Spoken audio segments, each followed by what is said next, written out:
પ્રધાનમંત્રી નરેન્દ્ર મોદી 22 ફેબ્રુઆરીના રોજ ગુજરાતની મુલાકાતે છે. ત્યારે પ્રધાનમંત્રી નરેન્દ્ર મોદીના આગમનને કારણે તૈયારીઓના ભાગરૂપે અમદાવાદ શહેર પોલીસે જાહેરનામું બહાર પાડ્યું છે અને કહ્યું છે કે સવારે 6 વાગ્યાથી બપોરે 3 વાગ્યા સુધી જનપદ ટીથી લઈ અને મોટેરા સ્ટેડિયમના મુખ્ય રસ્તાઓ બંધ રહેવાના છે. જો તમે અમદાવાદમાં રહો છો તો અમુક રસ્તાઓ બંધ રહેવાના છે અને અમુક ચાલુ રહેવાના છે. પહેલાં તો આપણે જાણી લઈએ કે કયા રસ્તા બંધ રહેવાના છે. તો જનપદ ટીથી મોટેરા મુખ્ય ગેટથી કૃપા રેસિડેન્સીથી મોટેરા સુધીનો રસ્તો છે એ બંધ રહેવાનો છે. તો તમને સવાલ થશે કે તમારે જવું ક્યાંથી?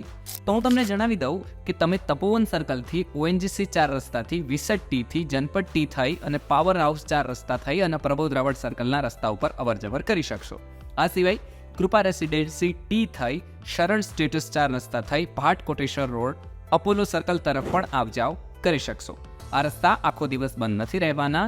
સવારે 6 વાગ્યાથી બપોરે 3 વાગ્યા સુધી જ બંધ રહેવાના છે.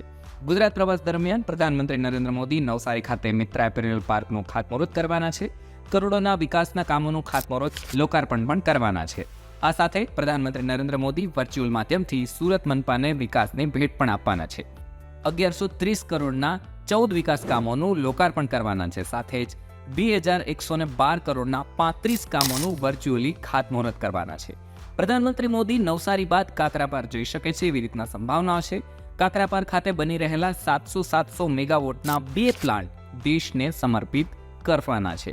પીએમ નરેન્દ્ર મોદી દક્ષિણ ગુજરાતમાં નવસારી અને તાપી જિલ્લાની મુલાકાત પણ લઈ શકે છે એવી રીતના વાત છે.